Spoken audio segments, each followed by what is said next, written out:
The sleek black car exploded into flames, just seconds after Maxwell stepped back. The small black girl who saved his life disappeared into the crowd as security swarmed. 3 blocks away, Zora shivered in an alley, wondering if anyone would believe her story or just see another homeless child. Before we dive into this incredible story of courage and discrimination, where are you watching from today? Hit that like button if you've ever felt invisible in a crowd, and subscribe to join our storytelling community. Now let's discover how one little girl's extraordinary abilities changed multiple lives forever. The bitter Chicago winter showed no mercy to 7-year-old Zora Williams as she huddled beneath a thin blanket in the service entrance of the Grand Monarch Hotel. 3 months had passed since her mother Letitia died from pneumonia after being turned away from the emergency room without insurance. 3 months of avoiding the child services, people who would put her in the system her mother had fought so hard to keep her out of. 3 months of learning to be invisible while in plain sight. Zora was not like other children her age. Her mind worked differently, processing information at remarkable speeds. Before her mother's death, teachers had used words like gifted and exceptional, but those words meant nothing on the streets. What mattered was her ability to remember everything she saw and heard, to pick up languages from books borrowed during long days hiding in library corners. What mattered was knowing which dumpsters contained discarded but edible food, which security guards could be avoided, and which ones might look the other way. The Grand Monarch had become her regular haunt because of Jamal, a kitchen worker who occasionally slipped her leftovers when his manager wasn't watching. "Just be careful, little one," he'd whisper. "Don't let the day staff see you. They not as understanding." Zora had quickly learned what Jamal meant. The day manager, a white woman with pinched lips who wore too much perfume, had once caught her warming herself in the hotel's delivery area and called security immediately. "We can't have these people loitering around the premises," she'd said to the security guard, not even looking at Zora directly. "It drives away the guests." The security guard, a massive man with cold eyes, had grabbed her arm roughly. "You heard the lady. Scram, kid." He'd marched her a block away before shoving her toward an alley. "Don't come back, or next time I'm calling the cops." But Zora always came back because the hotel was her best chance for food and occasional warmth. She'd become expert at reading people, knowing which employees might show kindness and which would treat her like a nuisance. She watched the wealthy guests arrive in luxury cars, often noticing how differently they treated the staff members depending on their skin color. White employees received eye contact, sometimes even smiles. Black and brown employees were spoken to curtly, if acknowledged at all. Occasionally, she'd witness blatant rudeness, like the time a woman in a fur coat had snapped her fingers at a black bellhop and said, "You people need to move faster." Today was different, though. The Grand Monarch buzzed with unusual energy as staff rushed about preparing for a major tech conference. Security had been increased, men in dark suits with earpieces stationed at every entrance. Zora watched from across the street, knowing her chances of getting close enough for Jamal to slip her food were slim. That's when the motorcade arrived. 5 identical black SUVs pulled up, and from the middle one emerged a tall white man in an expensive suit. The hotel manager practically bowed as he greeted him, and a flurry of assistants surrounded him like moths to a flame. Zora had seen his face before on the covers of magazines in the convenience store, where she sometimes hid from the cold. Maxwell Whitman, tech billionaire and founder of Whitman Industries. Later that evening, as Zora circled the hotel looking for an opportunity to reach the kitchen entrance, she noticed 2 Asian men speaking quietly near the parking garage. She wouldn't have paid them any attention, except they were speaking Mandarin, a language she'd been teaching herself from a library book. Her mother had always encouraged her interest in languages, saying it would open doors for her someday.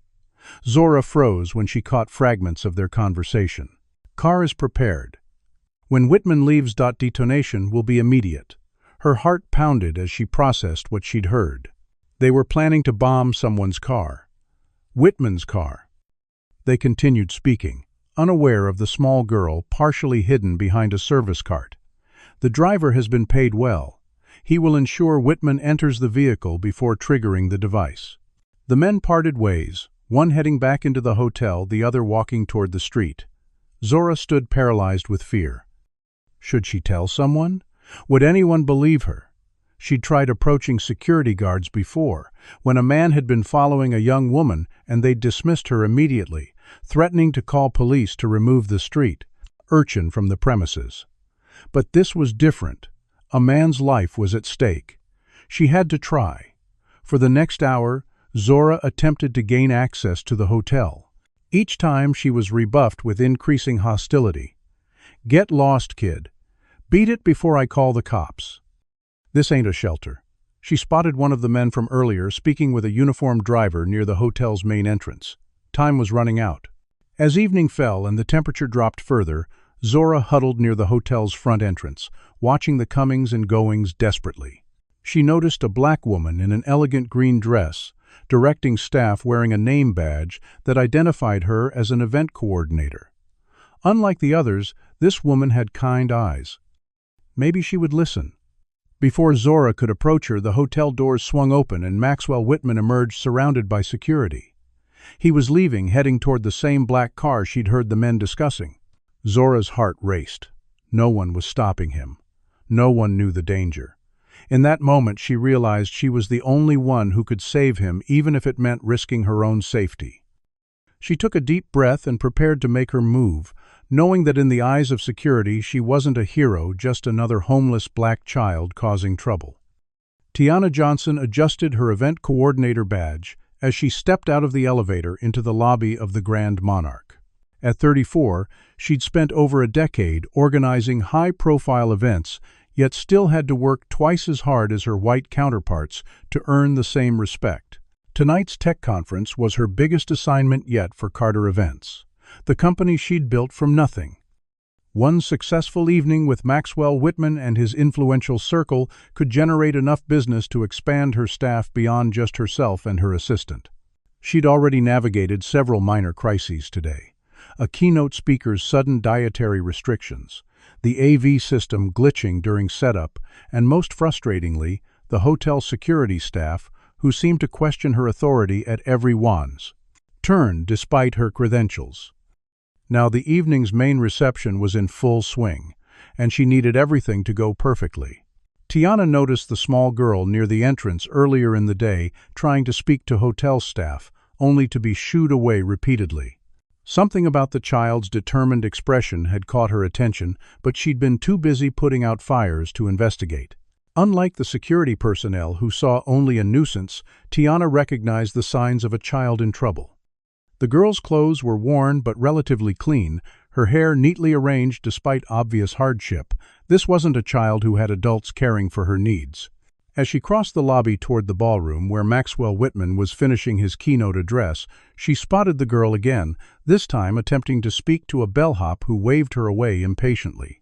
Tiana made a mental note to check on her after the evening's events concluded. Perhaps she could connect the child with appropriate services, assuming she wasn't simply trying to sell trinkets to hotel guests. 15 minutes later, chaos erupted. Tiana was speaking with the catering manager when she heard a commotion at the hotel's main entrance. She rushed toward the noise and froze at the scene unfolding before her. Maxwell Whitman was exiting the hotel, surrounded by his private security team. His driver held the rear door of a sleek black car open, but the billionaire wasn't getting in. Instead, he was staring down at the same small black girl Tiana had noticed earlier, who had somehow broken through the security cordon and grabbed his sleeve. "Don't get in the car," the child was shouting. "They put a bomb in it," I heard them talking.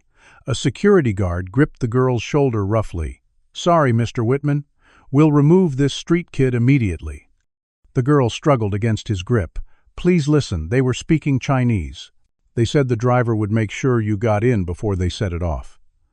The driver's face remained impassive, but Tiana noticed a slight tensing of his shoulders. Something wasn't right. Maxwell Whitman looked annoyed rather than concerned. "Someone get this child out of here," he said dismissively. "I'm already running late." The security guard began dragging the girl away. Her eyes were wide with terror as she continued shouting warnings. Tiana found herself moving forward without conscious decision. "Wait," she called out, her professional demeanor momentarily forgotten. "Maybe we should listen to her." All eyes turned to her. The head of security frowned. "Miss Johnson, this doesn't concern you. Please return to your event duties." Tiana stood her ground. "With all due respect, what if she's telling the truth? What harm would come from checking the vehicle?" Maxwell Whitman checked his watch impatiently. "I don't have time for this nonsense." The driver stepped forward. "Sir, we really should be going. Your dinner reservation—" "I heard them," the girl insisted, switching suddenly to what sounded like fluent Mandarin. The driver visibly flinched. Whitman's head of security noticed it too. He raised a hand, stopping everyone. "Sir, perhaps we should have the car checked, just as a precaution." Whitman looked irritated but nodded curtly. "Fine. 2 minutes, no more." The security head spoke into his wrist communicator, requesting a bomb unit. The driver began backing away slowly. "Sir, I assure you, this is unnecessary." The car was thoroughly checked before the head of security cut him off. "Stay where you are, please." Tiana moved closer to the girl, who was trembling from head to toe. "My name is Tiana." "What's yours?" she asked softly. Zora, the child, whispered, eyes still fixed on the car. "They won't believe me because I'm just a homeless kid. Nobody ever believes me." Tiana's heart clenched. "I believe you," she said firmly. The bomb unit arrived with remarkable speed, likely already on site due to the high-profile nature of the conference. As they approached the vehicle with detection equipment, the driver suddenly bolted, shoving past a valet and sprinting toward the street. "Stop him!" shouted the head of security. 2 guards took off in pursuit. Seconds later, the bomb technician's voice crackled over the radio. "We have confirmation. Explosive device under the vehicle. Professional job. Evacuate immediately." What followed was controlled chaos. Hotel security began ushering guests away from the entrance, while Maxwell Whitman was surrounded by his team and hustled back inside. Tiana found herself instinctively shielding Zora with her body as people rushed past them. "You were right," she told the girl. "You saved his life." Zora didn't respond, her eyes wide with fear, as she watched the security team that had chased the driver return with him in handcuffs. "They'll think I was part of it," she whispered. "They always blame people who look like me." Before Tiana could reassure her, the hotel's emergency protocols activated. Alarm systems blared, and the evacuation became less orderly. In the confusion, Zora slipped from Tiana's grasp and disappeared into the crowd. Tiana called after her, but her voice was lost in the cacophony of alarms and shouting. As she was shepherded away from the hotel with the other guests, Tiana couldn't stop thinking about the small girl who had shown such extraordinary courage and who was now alone again, possibly in even greater danger than before. The bomb detonated despite the evacuation effort, sending a fireball into the night sky as the black car exploded with enough force to shatter windows across the hotel's facade. Miraculously, no one was killed, though 3 security personnel suffered minor injuries from flying glass. In the chaotic minutes that followed, the Grand Monarch transformed from luxury hotel to emergency zone, with police cordoning off streets and firefighters battling the flames. Zora watched it all from the shadows of an alley half a block away, her small body trembling not from cold, but from fear. She'd slipped away from Tiana when she realized what was happening. Adults always found someone to blame, and in her experience, that someone often looked like her. Even when she'd been trying to help classmates with homework before her mother died, teachers had accused her of cheating because how else would she know the answers? Now she'd interfered with rich, powerful people. They'd want to know how she knew about the bomb, why she understood Mandarin, whether she was connected to the plot. No one would believe a 7-year-old homeless black girl had taught herself languages or had simply been in the right place at the right time. Inside the hotel, Maxwell Whitman had been secured in a makeshift command center in the hotel's conference room, surrounded by his private security team and local law enforcement. His normally composed face was flushed with anger and lingering fear. "Where is she?" he demanded. "The girl. I want to speak to her." The Chicago Police Department's Detective Rodriguez shook his head. "We're still looking for her, sir. She disappeared during the evacuation." Whitman slammed his hand on the table. "Find her. She saved my life." His head of security leaned forward. "Sir, we need to consider all possibilities. The child could have been part of the plot." Whitman's eyebrows rose. "What are you talking about?" "She warned me not to get in the car." "Perhaps as a last-minute change of heart," the security chief suggested, "or as a way to ingratiate herself with you. We need to question her extensively." Detective Rodriguez sighed. "Let's not jump to conclusions. Our first priority is finding the girl for her own safety. The conspirators might see her as a loose end." Meanwhile, the police had begun questioning hotel staff, focusing particularly on employees of color. Jamal, the kitchen worker who had occasionally helped Zora, found himself in a small office being interrogated by two white officers. "When was the last time you saw this child?" they demanded, showing him a grainy security camera image of Zora. "How do you know her? Did you help her gain access to the hotel?" Across the lobby, Tiana was trying to coordinate with her assistant to manage the disrupted conference while simultaneously searching for Zora. She'd given police a description, but noticed they seemed more interested in treating the child as a suspect than a vulnerable minor in need of protection. As she passed a group of officers questioning the predominantly black and brown service staff, she overheard one say, "Check their work visas too while you're at it." Tiana's blood boiled, but she bit her tongue. Making a scene wouldn't help her find Zora. News vans had already arrived outside the police perimeter, reporters broadcasting live with the smoking remnants of the car visible behind them. "A billionaire assassination attempt, thwarted by a mysterious child," one reporter announced dramatically. "Sources tell us Maxwell Whitman, founder and CEO of Whitman Industries, narrowly escaped death thanks to an unidentified minor who warned him moments before his car exploded. The child's whereabouts are currently unknown."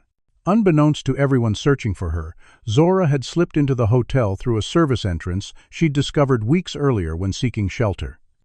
The Grand Monarch was an old building beneath its luxury renovations, with maintenance passages and forgotten spaces a small person could navigate undetected.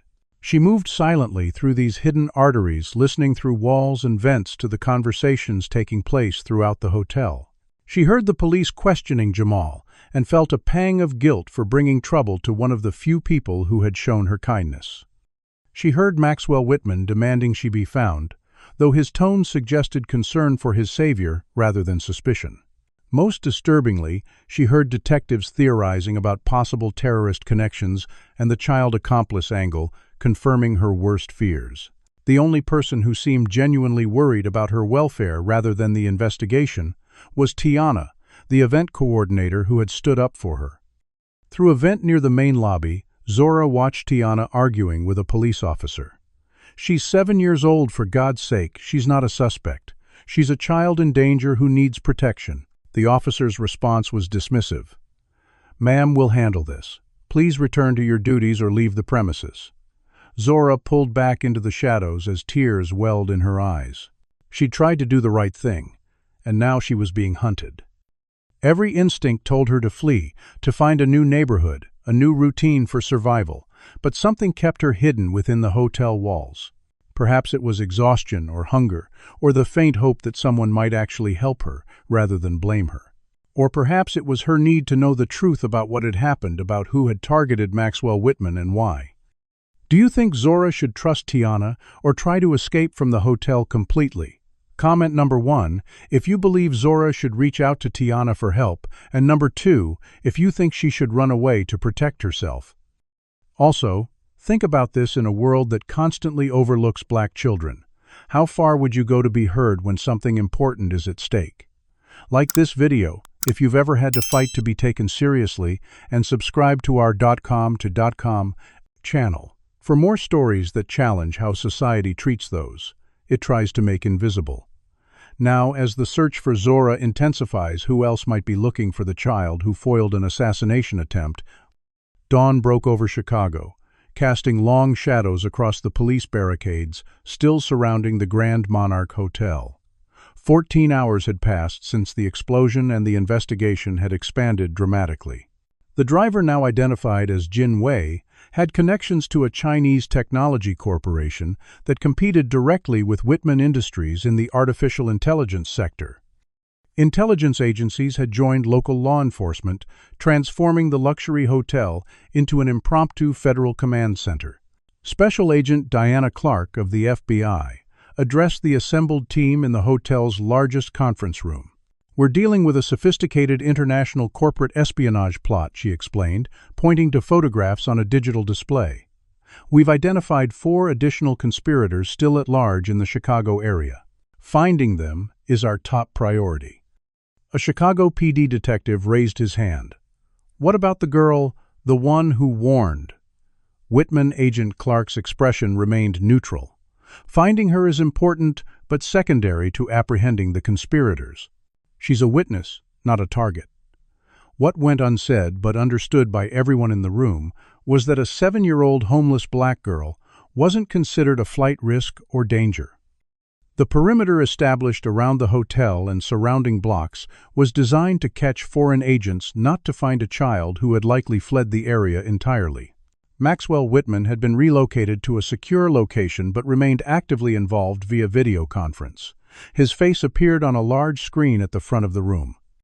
"I want to remind everyone that I'm offering a $250,000 reward for information leading to the location of the child who saved my life," he announced. The screen displayed an enhanced security camera image of Zora. "My foundation is prepared to ensure she receives proper care and education once found." Agent Clark nodded respectfully to the billionaire's image. "We appreciate your concern, Mr. Whitman. Rest assured we're doing everything possible to locate her." After the briefing concluded, Clark pulled aside her second-in-command. "Whitman's reward is complicating things. Every opportunist in Chicago will be looking for that girl now potentially destroying evidence or interfering with witnesses." What neither of them realized was that Zora had been hiding in a maintenance closet adjacent to the conference room, listening through a ventilation duct. She'd spent the night moving through the hotel's hidden infrastructure, gathering information and stealing food from unattended room service trays. She now knew more about the plot against Whitman than most of the investigators. She also understood that despite Whitman's apparent concern for her welfare, she had become a valuable commodity rather than a person. $250,000 would have vultures of all kinds, searching for her, and child services would be waiting once she was found. Elsewhere in the hotel, Tiana Johnson was fighting her own battles. She'd been permitted to remain on-site to manage the logistics of the disrupted conference, but increasingly found herself the target of suspicious glances and whispered conversations from both colleagues and law enforcement. That morning, her white assistant Melissa had pulled her aside with apparent concern. "Tiana, people are talking. You were the first adult to take that girl seriously. Some are suggesting you might know more about her than you're letting on." Tiana stared at Melissa in disbelief. "Are you serious? I noticed a child in distress. That's it." Melissa fidgeted uncomfortably. "I'm just letting you know what people are saying. With you being well, you know." "Black like the girl," Tiana finished coldly. "So naturally, we must be connected somehow." "That's beyond offensive, Melissa." "I'm just trying to help," Melissa protested weakly. "Whatever," Tiana replied, turning away. "I have work to do." Despite the hostile environment, Tiana couldn't stop thinking about Zora. After Melissa left, she began her own investigation, talking to hotel staff members who, like her, were being subtly marginalized by the official investigation. In the kitchen, she found Jamal cleaning equipment, dark circles under his eyes, suggesting he hadn't slept. "They questioned me for 3 hours," he told her quietly. "Kept asking if I had helped the girl get into the hotel, if I knew anything about the plot." "Did you know her?" Tiana asked gently. Jamal hesitated, then nodded slightly. "Not really know her, but I'd seen her around. Sometimes I'd slip her leftovers if we had them. She's just a hungry kid, you know, smart too, always reading books she'd get from somewhere. Languages, science stuff way beyond her years." "Did she ever mention her name, where she was staying?" Jamal shook his head. "Never said much. Real careful, that one. But she's been on her own at least a few months by my guess. Never saw any adults with her." Over the next few hours, Tiana spoke with other service workers who had noticed Zora. A housekeeper mentioned seeing her occasionally near the service entrances. A bellhop recalled her, asking questions about the hotel's history, particularly interested in its original construction and layout. A maintenance worker remembered shooing her away from the old service elevator that predated the hotel's renovation. Piece by piece, Tiana assembled a picture of Zora's movements around the hotel. Simultaneously, media coverage of the assassination attempt had exploded with competing narratives emerging about Zora's role. Some outlets praised the heroic homeless child, who had saved a billionaire, while others questioned more sinister possibilities, with headlines like child accomplice or innocent bystander.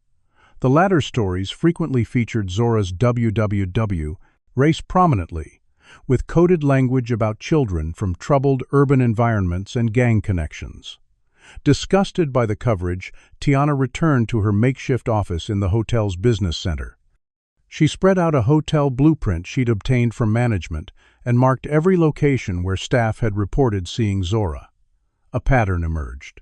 The child had been systematically exploring the hotel's original infrastructure, the parts that remained largely unchanged from its construction in the 1920s. On a hunch, Tiana accessed the hotel's security system, using the emergency authorization she'd been granted as event coordinator.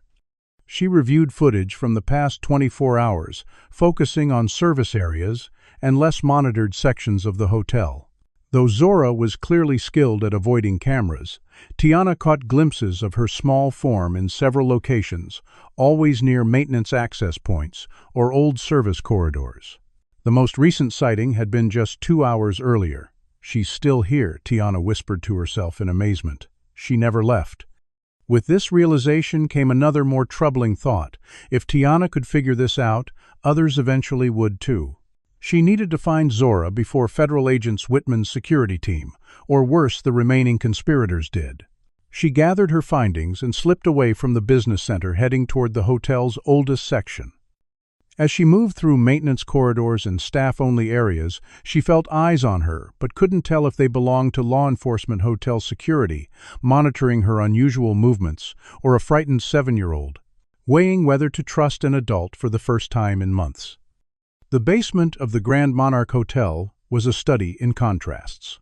Freshly painted corridors with modern lighting led to the renovated laundry facilities and staff break rooms, but turn down the wrong hallway, and you'd find yourself in the building's past, dim passages with exposed pipes original. Brickwork from 1924 and ancient service elevators no longer in use.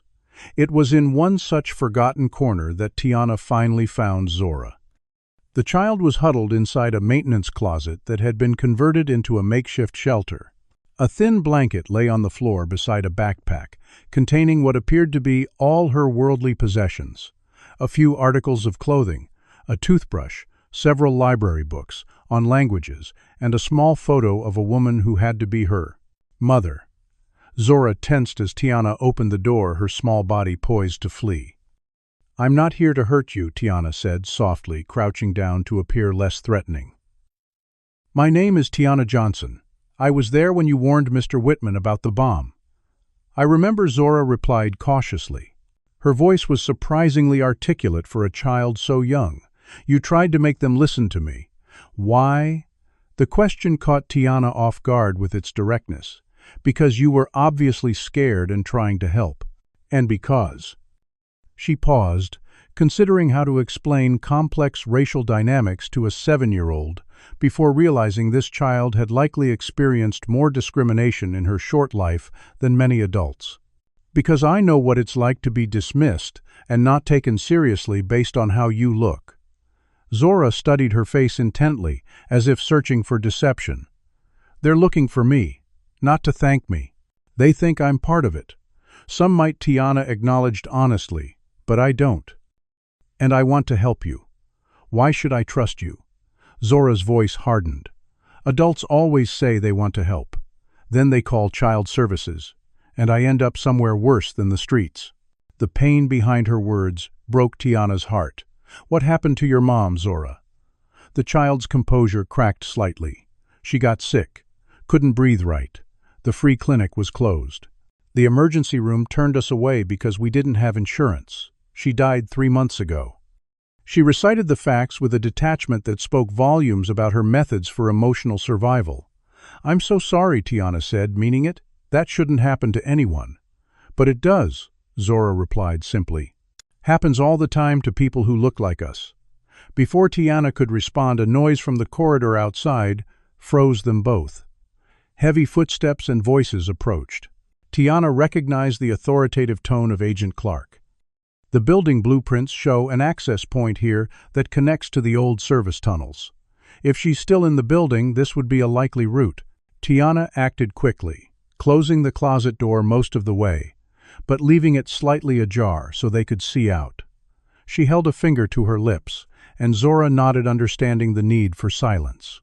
Through the crack, they watched as Agent Clark and two armed agents examined the corridor, shining flashlights into corners and testing doors. They passed the closet without checking it thoroughly, their attention focused on the tunnel entrance at the corridor's end.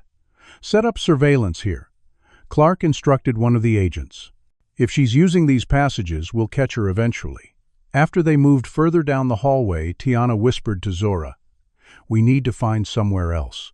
They're systematically searching these areas now." Zora hesitated, then nodded reluctantly. "There's another place. Older part of the basement. Flooded years ago, according to the maintenance log, so no one goes there. But there's a dry section if you know how to reach it." She gathered her meager belongings with practiced efficiency. Tiana marveled at the child's resourcefulness as she led them through a maze of corridors, avoiding security cameras and patrols with uncanny precision. They emerged in a section of the basement that smelled of mildew and disuse. Zora pointed to a narrow ledge running along one wall above stagnant water. "We have to walk along that to reach the dry room." Tiana followed the child's lead, impressed by her knowledge of the building. Once safely in the dry section, an old storage room elevated slightly above the flood level.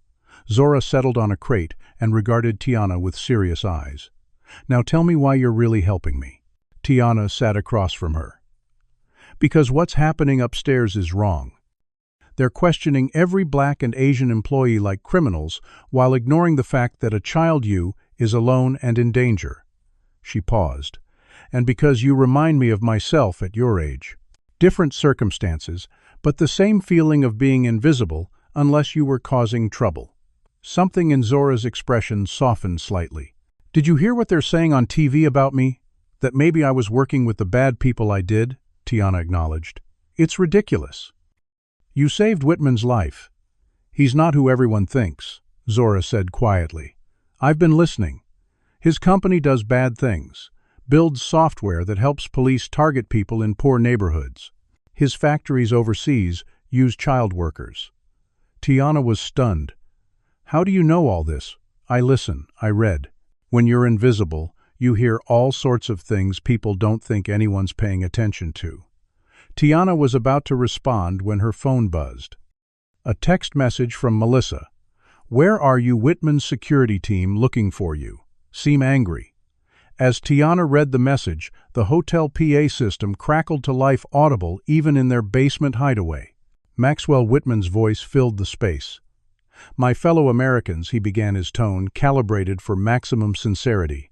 "Today I stand before you humbled by my brush with death and deeply moved by the courage of one small child who saved my life." Zora rolled her eyes as Whitman continued his impromptu press conference. "That is why I am announcing the creation of the Whitman Foundation for Underprivileged Youth, a $50 million initiative to help children like the brave girl who warned me about the attempt on my life." "He's using me," Zora whispered, "making himself look good while people who look like me are being interrogated upstairs." Tiana nodded grimly. Classic white savior narrative. He gets to be the benevolent billionaire while doing nothing to address the systemic issues that put you on the street in the first place. Whitman's voice continued. "I pledge that once this child is found, she will receive the best education money can buy, the best health care and opportunities she could never imagine." Zora's expression darkened. "He doesn't even know my name. I'm just this child to him, a prop for his story." The press conference continued, with Whitman fielding softball questions from selected reporters. Neither Zora nor Tiana spoke until it concluded, the child lost in thought and the woman respecting her silence. Finally, Zora looked up at Tiana. "I need to know something. If you help me, what do you get out of it?" The directness of the question again surprised Tiana. "Honestly, the satisfaction of doing the right thing, and maybe a chance to expose some truths about how differently people are treated based on race and class in this country." "They'll come after you too," Zora warned. "They'll say you were hiding me, maybe even that you were part of the plot." "I know," Tiana replied simply. "I've spent my whole career watching white colleagues take credit for my work, while I get blamed for any mistakes. At least this time I'd be taking heat for something that matters." Something shifted in Zora's expression, the faintest hint of trust beginning to form. "My mom used to say that doing right isn't the same as doing what's legal." "Your mom sounds like she was a wise woman," Tiana said gently. "I wish I could have met her." Zora nodded, blinking back sudden tears. "Me too." Their moment of connection was interrupted by Tiana's phone buzzing again. A new message from Melissa Corporate Investigation Team from Whitman Industries asking questions about you, showing people your photo. "Be careful," Tiana's stomach tightened. "We need to make some decisions quickly," she told Zora. "Whitman's people are looking specifically for me now. That means they're connecting us somehow." "The security cameras," Zora realized. "They've been reviewing footage and saw you talking to kitchen staff checking blueprints." "Exactly," Tiana confirmed. "So we need to decide, do we try to stay hidden, find a way out of the hotel undetected, or—" She hesitated before offering the third option. "Or do we approach Whitman directly on our terms before they find us on theirs?" Zora considered this, her young face showing wisdom beyond her years. "If we run, they'll say it proves we're guilty of something. If we hide, they'll eventually find us." She took a deep breath. "I think we need to talk to Whitman. But not here. Somewhere public with witnesses." The Lincoln Park Conservatory provided the perfect neutral ground for the meeting, public enough to ensure safety, yet with sufficient private corners for discreet conversation. Tiana had arranged it through a series of careful communications, using Melissa as an intermediary, while keeping their actual location secret until the last moment. Maxwell Whitman arrived precisely at noon, accompanied by two plainclothes security personnel who maintained a respectful distance but kept vigilant eyes on their surroundings. The billionaire himself presented a carefully crafted image of approachable wealth cashmere sweater instead of a suit designer jeans rather than dress pants, his usual slicked-back hair slightly tousled for a more relatable appearance. Tiana had chosen the fern room for their meeting, its dense greenery providing natural privacy screens. She and Zora watched Whitman's approach from behind a massive palm, the child's hand gripping hers tightly. "Remember," Tiana whispered, "you don't have to say anything you don't want to. I'll be right beside you the whole time." Zora nodded, her face set in determination. As they stepped forward to meet Whitman, Tiana noticed his expression shift from practiced benevolence to something more calculating as he recognized her. "Miss Johnson," he said, extending his hand. "I wasn't expecting you to be part of this meeting." His tone carried an undercurrent of accusation. "I've been helping Zora," Tiana replied evenly, emphasizing the child's name. "She's been through a traumatic experience and needed an advocate." Whitman's attention shifted to the girl. His smile returned, though it didn't quite reach his eyes. "So you're my little guardian angel," he said, crouching down to her level. "You saved my life. I want to thank you personally." Zora regarded him steadily, neither retreating nor responding to his charm offensive. "My name is Zora Williams," she said simply. "I heard men speaking Mandarin about putting a bomb in your car, so I warned you." Something flickered across Whitman's face, surprise at her articulateness perhaps, or annoyance at her directness. He recovered quickly. "Well, Zora Williams, you showed extraordinary courage, and I want to help you, just as you helped me." He straightened and gestured toward a nearby bench. "Shall we sit? I have some exciting news for you." Once seated, Whitman launched into what was clearly a prepared speech. "As you may have heard, I've established a foundation in your honor. The Whitman Foundation for Underprivileged Youth will help thousands of children like yourself. And for you specifically, I'm prepared to offer full support, private education, housing, health care, everything you need. He reached into his jacket and produced a tablet, tapping the screen to display a sleek promotional video. "We've already begun production on a documentary about your heroic act. The child who saved a billionaire will inspire millions while raising awareness about youth homelessness." The video showed glossy reenactments of the bombing attempt with actors portraying both Whitman and Zora, though the child actress was notably lighter-skinned than Zora herself. Tiana felt a growing unease as the presentation continued. Whitman was talking about Zora's future as if decisions had already been made, outlining plans for media appearances and charitable events where she would stand beside him as a living symbol of his philanthropic work. "Wait," Tiana interrupted as he described the private boarding school Zora would attend. "This all sounds very choreographed. Has anyone asked Zora what she wants?" Whitman's smile tightened almost imperceptibly. "Of course her wishes will be considered, Miss Johnson. But she's 7 years old and has been living on the streets. Surely you agree she needs proper guidance and structure." Before Tiana could respond, Zora spoke up. "Where would I live until school starts?" With a foster family, Whitman nodded approvingly at the question. "Initially, yes. We're vetting appropriate candidates now. They'll be well compensated for your care, of course." "So they'd be paid to take me?" Zora asked, her voice neutral but her eyes sharp. Whitman blinked, momentarily thrown by her perspective. "It's not unusual for foster families to receive support, especially in special circumstances like yours." Tiana noticed movement at the conservatory entrance. 2 men in dark suits had joined Whitman's security detail, and they were speaking in low, urgent tones. One kept glancing in their direction. "Mr. Whitman," she said quietly, "did you come alone as we agreed, or did you alert authorities to this meeting?" Whitman's expression hardened.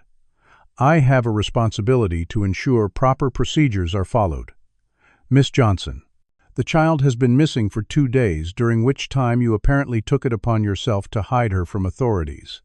He turned to Zora with a softer expression. "Zora, these men are from social services. They're here to take you somewhere safe while we sort everything out." The betrayal hit Zora visibly, her small body stiffening. "You promised," she whispered to Tiana. "You said it would be just us and him." "I didn't know," Tiana assured her desperately. "He lied to us." She turned to Whitman, anger rising. "We agreed to meet you alone. We trusted you." Whitman stood, dropping the concerned facade.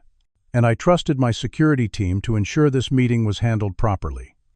The child needs to be in proper custody, not with some event planner playing social worker.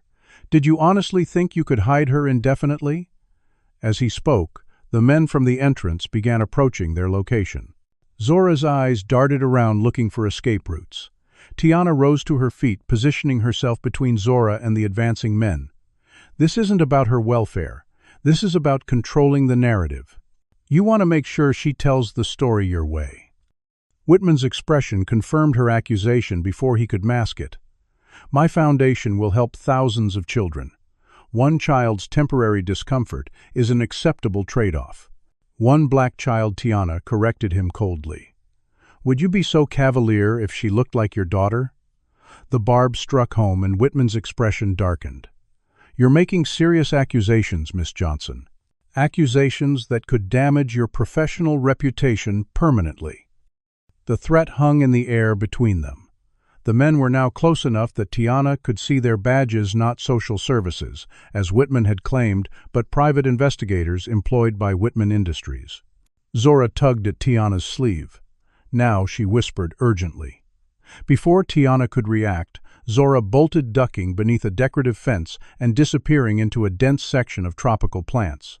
One of the investigators lunged for her but missed. "Find her," Whitman ordered sharply. "Don't let her leave the building."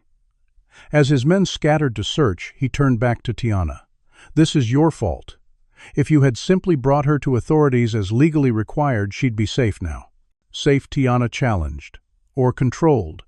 I looked into Whitman Industries while we were in hiding.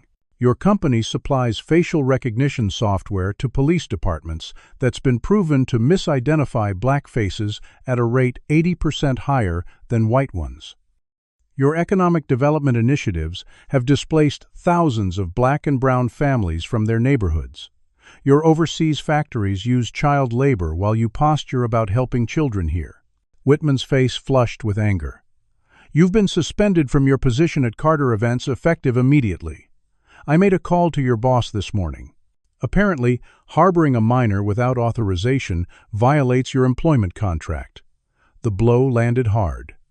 Carter Events was Tiana's company. She'd named it after her grandmother who had raised her. But she'd been forced to bring in investors last year during the economic downturn, and they held enough power to remove her if they chose. "So that's how it works?" she asked bitterly. "You destroy the livelihood of anyone who questions your narrative. That's how consequences work, Miss Johnson. Actions have them." A commotion across the conservatory drew their attention. Before we dive into this incredible story of courage and discrimination, where are you watching from today? Hit that like button if you've ever felt invisible in a crowd, and subscribe to join our storytelling community. Now let's discover how one little girl's extraordinary abilities changed multiple lives forever.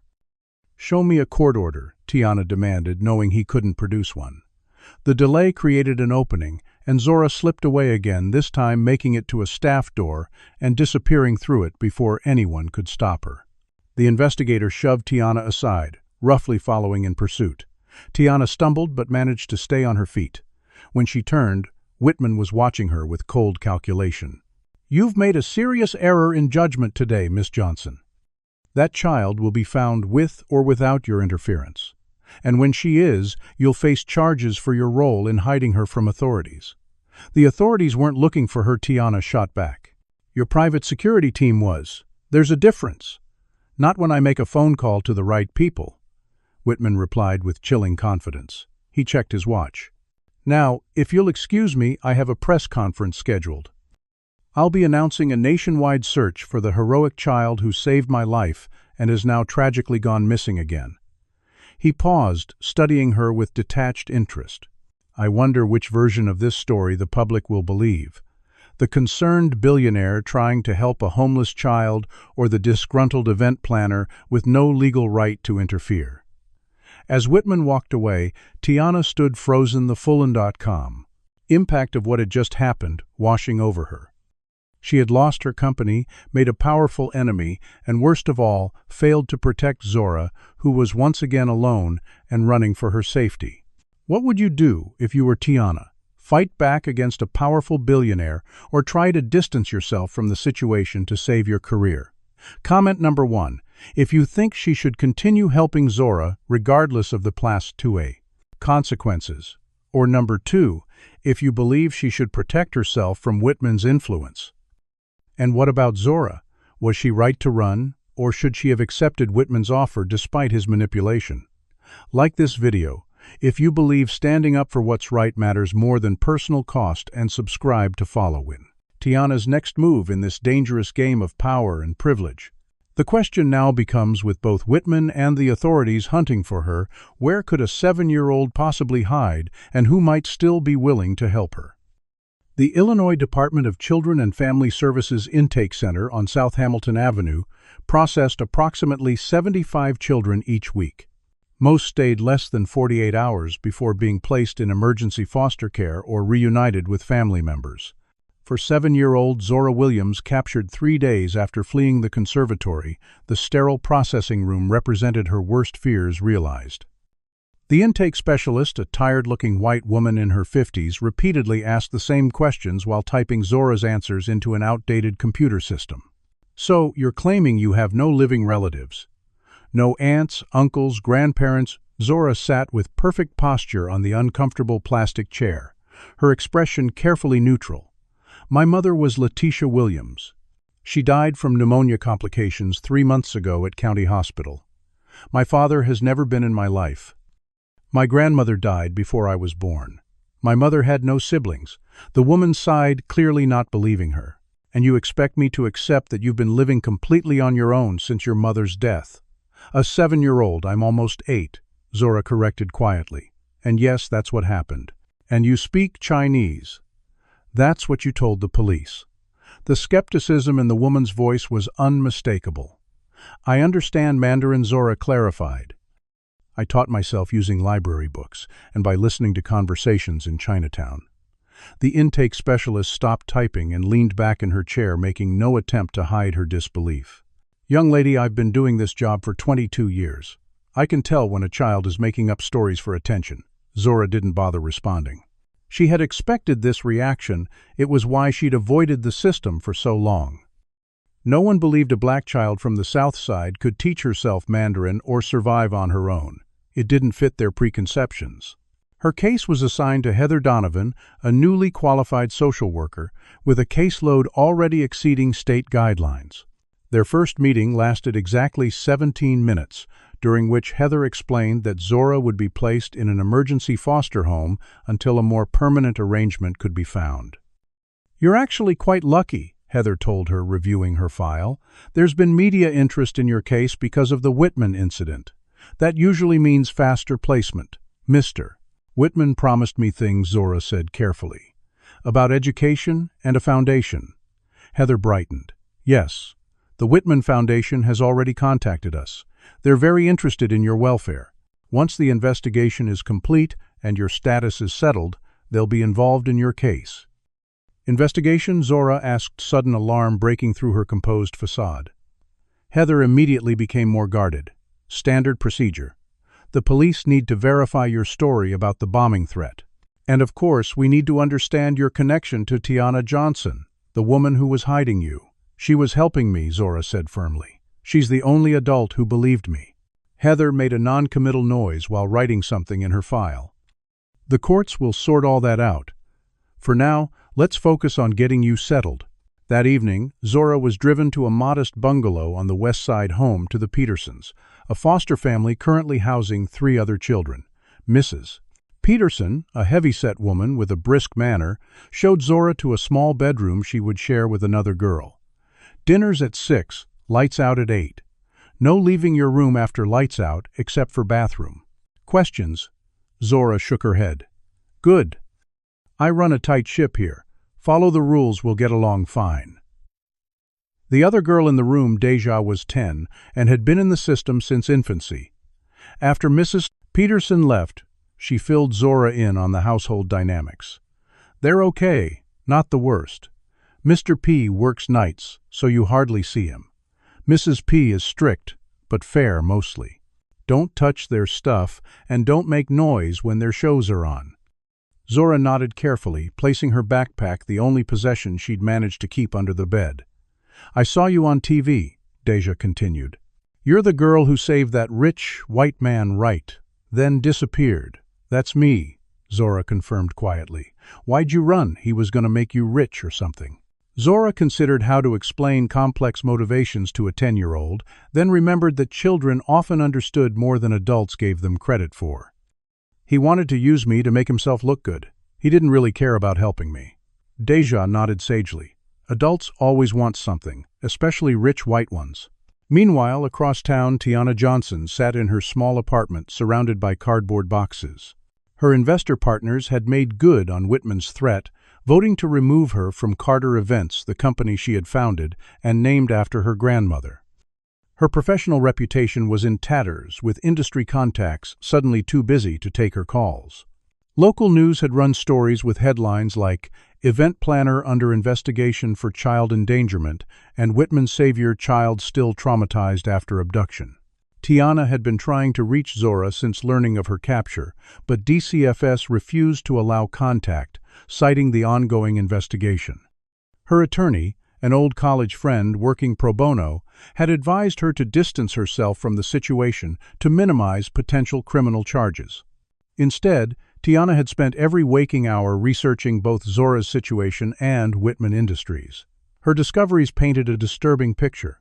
3 days after Zora entered foster care, the first profiles of the billionaire's guardian angel appeared in national media.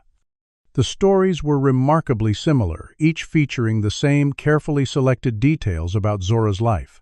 Each mentioned her remarkable linguistic skills, but framed as a curiosity rather than evidence of exceptional intelligence.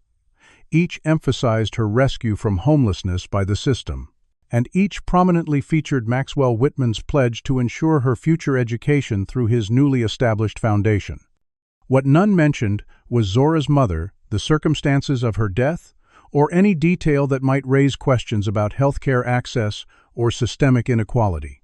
Through persistent calls and leveraging old connections, Tiana finally located someone willing to help, Dr. Elaine Richardson, a child psychologist who had been asked to evaluate Zora but had concerns about the process. "They're rushing everything, Doctor," Richardson told Tiana during a clandestine meeting at a coffee shop far from either of their usual neighborhoods. Standard procedure for a case like this would involve multiple evaluations over several weeks. They scheduled one session and asked me to submit my report immediately. "What did you find?" Tiana asked. Dr. Richardson hesitated, clearly uncomfortable sharing confidential information. "I can't discuss specifics, but I can tell you this child is exceptional. Not just linguistically gifted, but possessing an extraordinary memory and analytical abilities. I rarely see even in children years older." "And did you include that in your report, Dr. Paras?" Richardson nodded. "I did. I also recommended comprehensive educational testing and a specialized placement that could nurture those abilities." She paused. "My recommendations were noted but ultimately ignored. I was informed that the Whitman Foundation had already arranged for her education once her case is settled. They're controlling everything," Tiana said quietly. "The narrative, her future, all of it." "There's something else," Dr. Richardson added, lowering her voice further. "During our session, Zora mentioned her mother had worked briefly at Meridian Healthcare before falling ill." "Meridian is a subsidiary of Whitman Industries." Tiana finished the pieces clicking into place. "I need to look into her mother's employment records." Further investigation revealed a disturbing connection. Letitia Williams had been a janitorial worker at a Meridian healthcare facility until 3 weeks before her death.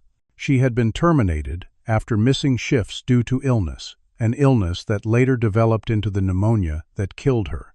Most crucially, her employee health coverage had been canceled immediately upon termination, leaving her unable to afford treatment. When Tiana tried to access more detailed records, she hit digital walls at every turn. Meanwhile, Zora was struggling in the foster placement.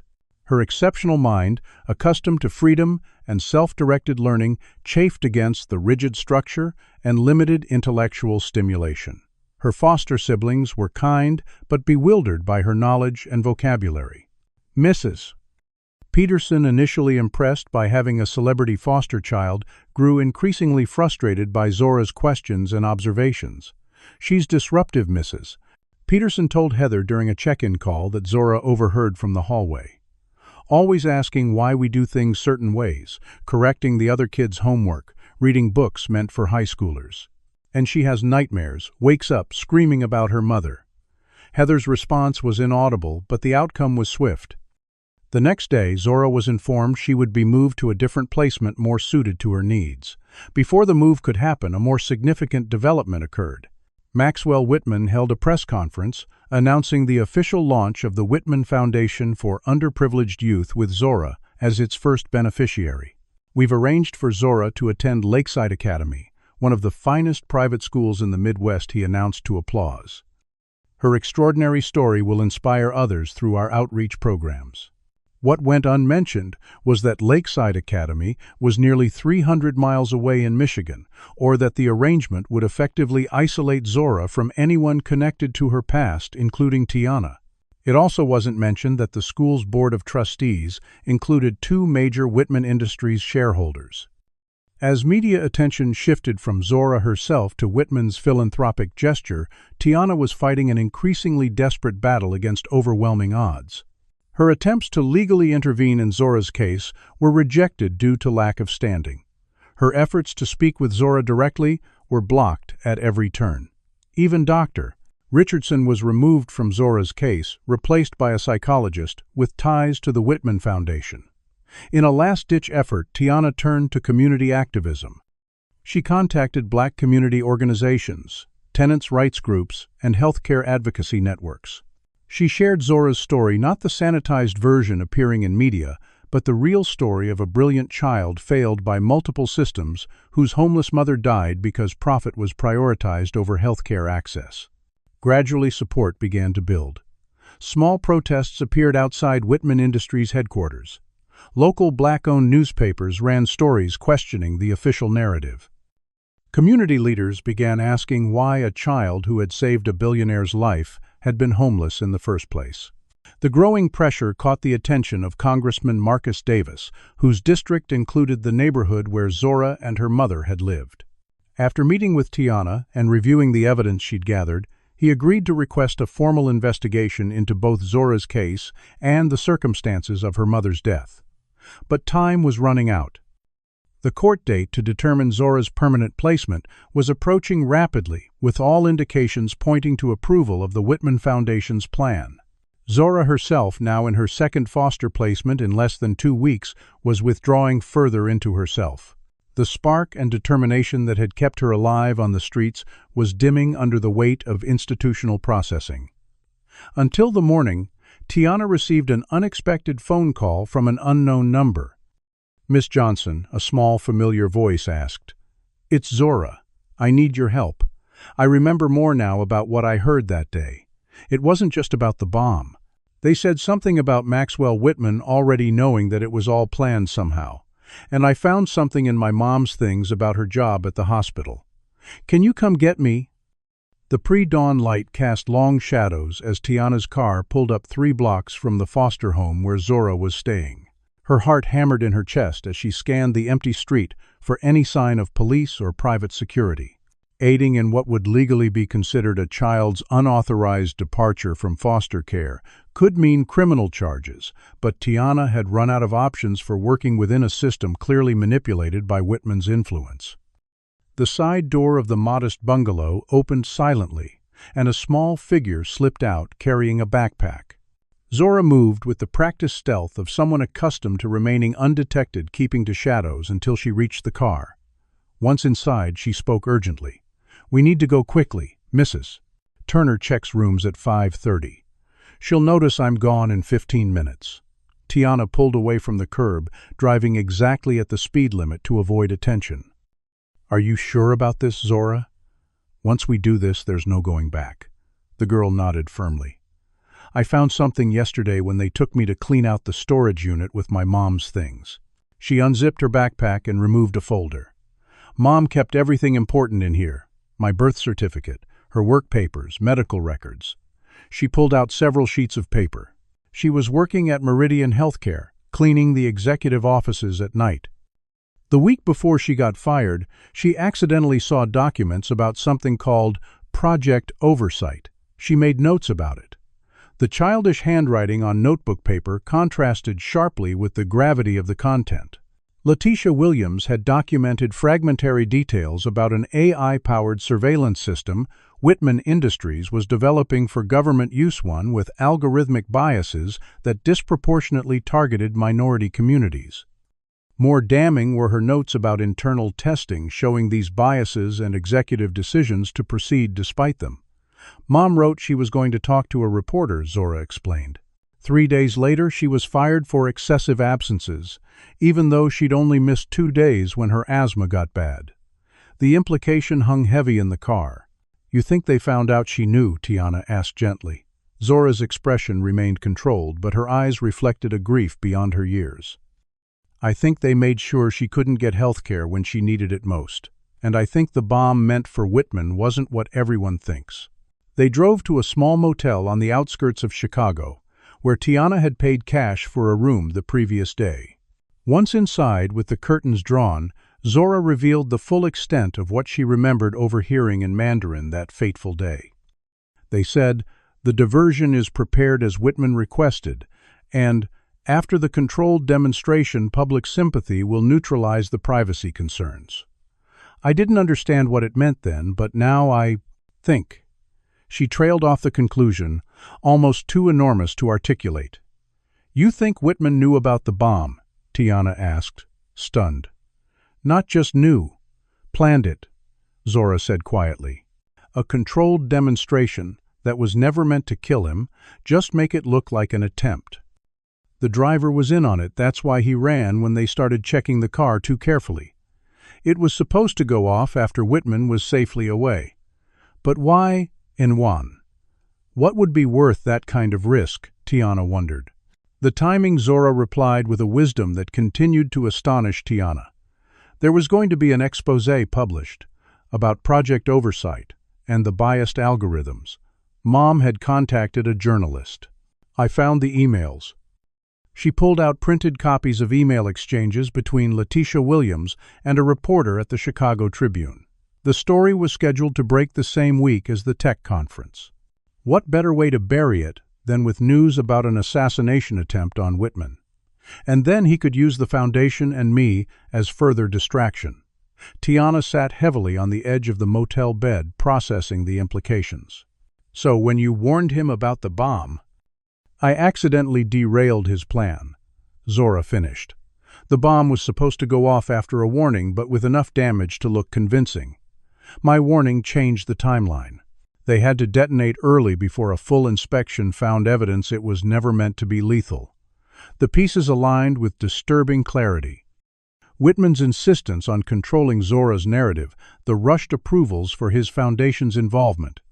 In her case, the aggressive attempts to isolate her from potential allies like Tiana all made sense if he was covering up a staged attack designed to generate sympathy and distract from damaging revelations.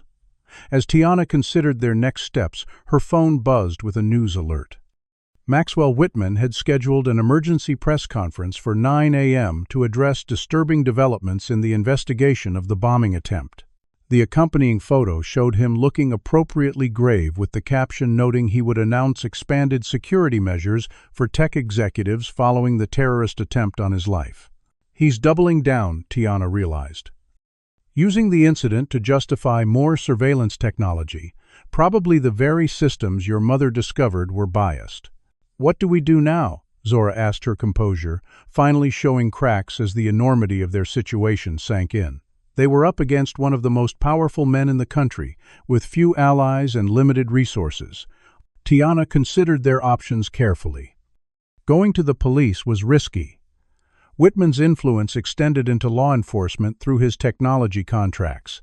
Major media outlets might be similarly compromised. But they had something powerful evidence, both from Letitia's documents and Zora's perfect recall of conversations she'd overheard. We need to get this information to multiple sources simultaneously, Tiana decided, so it can't be easily suppressed. She began making calls to contacts from her community, organizing efforts independent journalists, civil rights attorneys, and Congressman Davis's office. By mid-morning, they had assembled a digital package of evidence and identified key recipients who could be trusted to act on it. Tiana was just finalizing their distribution plan when her phone rang. The caller ID showed Melissa, her former assistant. Against her better judgment, Tiana answered. "Tiana, thank God." Melissa's voice was hushed and urgent. "They know you have Zora. Whitman's security team has been tracking your phone. They're coming for you now. How do you—" "No time. They made me help track your location. I'm so sorry. You need to run, now." The call disconnected. Tiana moved with decisive speed, gathering their evidence and hurrying Zora to the car. As they pulled out of the motel parking lot, she spotted two black SUVs turning onto the access road. "Hold on," she warned Zora, making a sharp turn in the opposite direction. What followed was a tense chase through back roads and industrial areas. Tiana's modest sedan was no match for the pursuit vehicles in speed, but her knowledge of Chicago's less-traveled corridors gave them a crucial advantage. Eventually, they lost their tail long enough to abandon the car in a shopping center parking lot and transfer to a rideshare vehicle Tiana summoned using a borrowed phone. Their new destination was the community center run by Reverend Jackson, one of the activists Tiana had contacted earlier. The center, located in a predominantly black neighborhood, had a history of providing sanctuary to those failed by official systems. Reverend Jackson met them at a side entrance, quickly ushering them into a small office. "You're safe here for now," he assured them. "We've activated our network. People are watching the approaches to the building." While Zora rested on a couch in the corner, Tiana and Reverend Jackson finalized their strategy. Using the center's secure internet connection, they distributed the evidence package to over 20 different recipients simultaneously. Independent journalists, civil rights organizations, selected political figures, and even international news agencies beyond Whitman's immediate influence. Once it's out there broadly enough, he can't contain it, Reverend Jackson noted. But you should prepare yourselves. He'll fight back hard. The Reverend's prediction proved accurate within hours. Whitman's scheduled press conference transformed into a counterattack against Tiana. Standing before a forest of microphones, the billionaire presented an expression of pained concern as he described a disturbed woman who had abducted a vulnerable child as part of a delusional vendetta. Misstating, Johnson's financial difficulties after her removal from her company have apparently led to this desperate and illegal action, he told reporters with practiced sincerity. We're working closely with authorities to ensure Zora's safe return and proper psychological care following this traumatic experience. The press conference was still underway when the first independent reports based on their evidence began appearing online. A progressive news site published Letitia Williams' notes about Project Oversight alongside internal Whitman Industries emails confirming her employment and abrupt termination.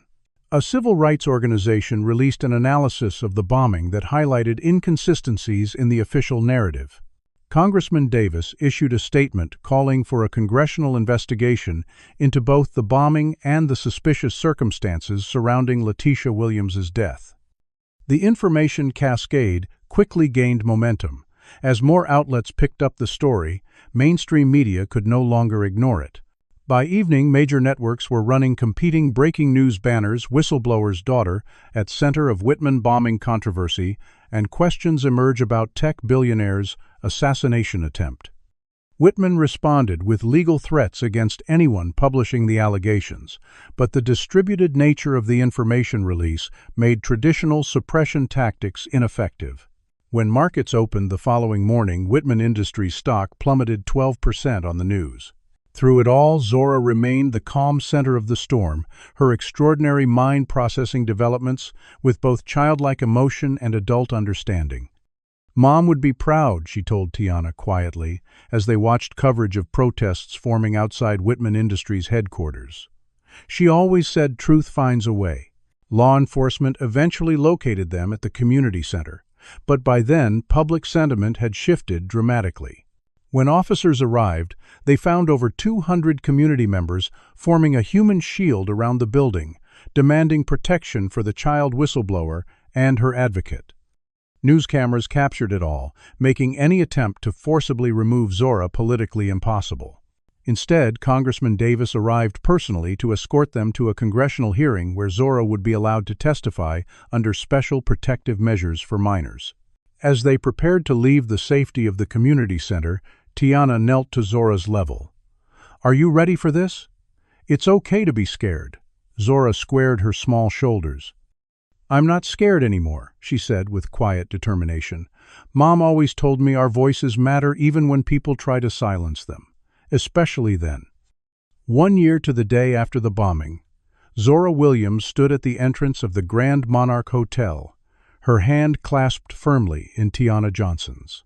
So much had changed since that fateful evening when a 7-year-old homeless girl had warned a billionaire about a bomb in his car. The hotel itself looked different now. New ownership had renovated the facade, removing the pretentious gold lettering and restoring the building's original 1920s architectural details. But the most profound changes had occurred in the lives of those involved. The congressional hearings had been televised nationally, with Zora's testimony protected by special measures that obscured her face, but not her extraordinary eloquence captivating viewers across the country. Her perfect recall of conversations and events, delivered in the clear voice of a child, but with the precision of a much older person, had proven devastating to Maxwell Whitman's carefully constructed narrative. The Justice Department investigation that followed uncovered the full extent of the deception. Project Oversight. The surveillance system Letitia Williams had discovered had indeed incorporated algorithms that disproportionately flagged minorities as potential threats. Internal documents revealed Whitman had been warned about these biases, but had proceeded anyway, calculating that government contracts would generate billions in revenue regardless of civil rights concerns. Most damning was evidence that the assassination attempt had been staged to distract from an imminent exposé about project oversight, exactly as Zora had deduced. The driver located in Malaysia, where he'd fled after the bombing, confirmed the plan had been for a controlled explosion that would generate sympathy for Whitman without causing actual harm. Zora's unexpected warning had forced them to detonate prematurely. Maxwell Whitman now awaited trial on multiple federal charges, including obstruction of justice, conspiracy, and fraud. His empire had crumbled as shareholders abandoned Whitman Industries following the revelations. The company's board had voted to replace him and rebrand the organization, donating substantial sums to ethics in technology initiatives as part of their image rehabilitation. For Tiana, the journey had been one of professional destruction and unexpected rebirth. Though blacklisted from corporate event planning, she had found a new calling advocating for homeless children and education reform. The publicity surrounding the case had brought substantial donations to her newly established Williams Johnson initiative, named in honor of Zora Williams, and dedicated to addressing systemic inequalities in healthcare, housing, and education. Most significantly, after months of legal battles against a system that typically favored wealthy white families, Tiana had been approved as Zora's foster parent, with adoption proceedings underway. The process had exposed deep biases in the family court system, with initial evaluations questioning whether Tiana's unstable employment situation made her suitable, despite her advanced degrees homeownership and demonstrated commitment to Zora's welfare.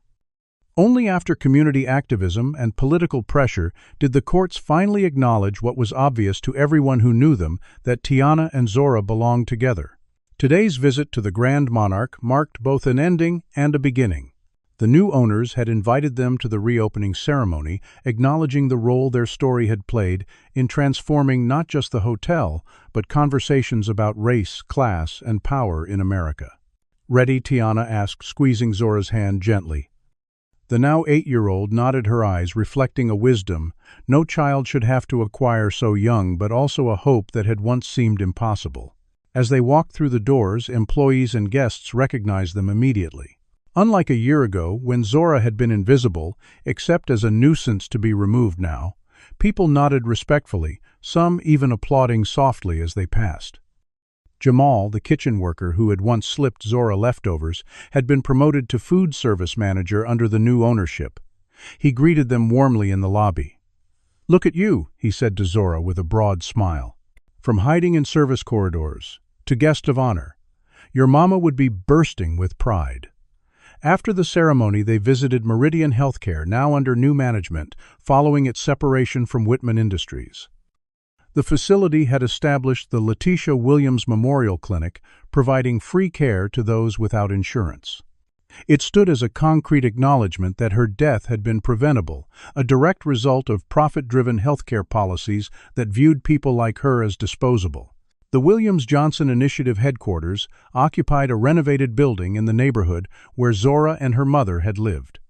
Here, Tiana directed programs that had already helped dozens of homeless families secure housing and hundreds of children access educational opportunities previously denied them.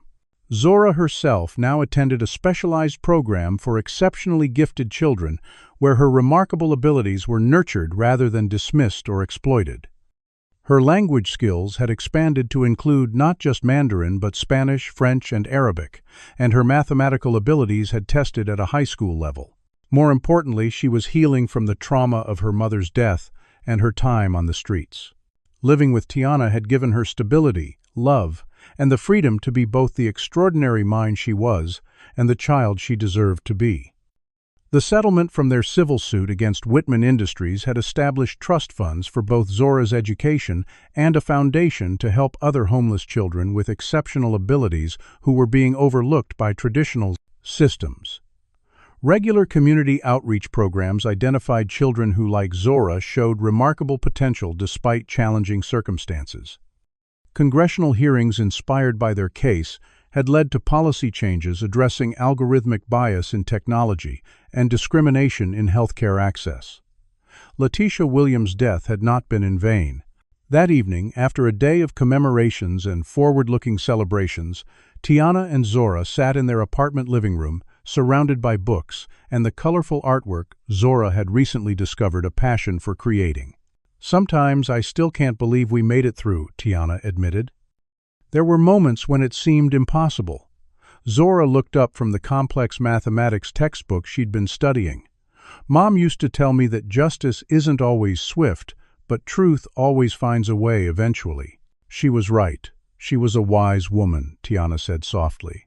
"I wish I could have known her." "You would have liked each other," Zora replied with certainty. "You both see people that others don't notice." She returned to her textbook for a moment, then added, "When I grow up, I want to build systems that help people instead of hurting them. Technology that sees everyone equally." "I believe you will," Tiana said, and she meant it.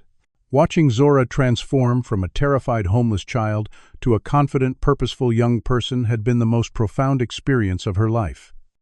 They were building something new together, not just a family bonded by shared struggle rather than blood, but a movement that was already changing lives beyond their own. As night fell over Chicago, Zora finally set aside her studies and curled up beside Tiana on the couch. For all her exceptional abilities and mature understanding, moments like these reminded Tiana that she was still wonderfully a child who needed love and security like any other. "We're going to be okay, aren't we?" Zora asked sleepily. Tiana wrapped her arm around the girl who had changed her life as much as she had changed Zora's. "More than okay," she promised. "We're going to be extraordinary." "What would you do if faced with a powerful system that tried to silence truth? Would you have the courage to stand up like Zora and Tiana did? Comment below with your thoughts on how we can better protect vulnerable children in our communities. If this story moved you, please like and subscribe to support more narratives that shine light on the injustices that often go unnoticed. And share with someone who needs a reminder that sometimes the smallest voices can create the biggest changes. Thank you for joining us for this journey of courage, truth, and the unbreakable bond that formed between two people society had tried to make invisible. This story powerfully illustrates how racism operates within systems of power, often invisibly, until someone brave enough challenges the status quo. Zora's journey shows that intelligence and talent exist everywhere, including in communities society overlooks. When institutions judge people by their appearance rather than their abilities, they not only perpetuate injustice, but miss extraordinary contributions. The story demonstrates how wealth and privilege can corrupt, allowing figures like Whitman to manipulate truth and exploit vulnerable populations. His willingness to use a homeless black child as a prop while simultaneously developing technology that discriminates against her community reveals the hypocrisy often hidden behind corporate philanthropy. We see the courage required to stand against power, Zora's bravery in warning Whitman despite knowing she wouldn't be believed, and Tiana's willingness to sacrifice career and safety to protect a child the system failed. Their alliance shows how cross-generational solidarity can create powerful change. Perhaps most importantly, the story reminds us that justice, while difficult and sometimes delayed, remains possible when truth is persistently pursued. Letitia's death wasn't meaningless because her daughter carried forward her mother's belief that speaking truth matters, especially when powerful forces try to silence it. True change comes not just from exposing injustice, but from building new systems that recognize the humanity and potential in everyone. What systems of racism have you witnessed in your own community, and how might you challenge them? Have you ever been underestimated based on your appearance or background like Zora was?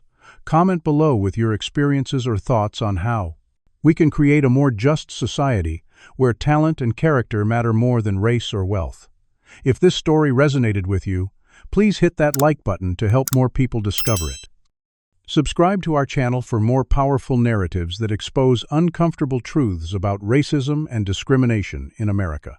And if you know someone who needs to hear this message, perhaps a teacher, social worker, or anyone who works with underestimated children, please share this video with them. Thank you for listening to Zora and Tiana's story. May it inspire you to see the invisible people in your own community and to speak truth even when powerful forces would prefer silence.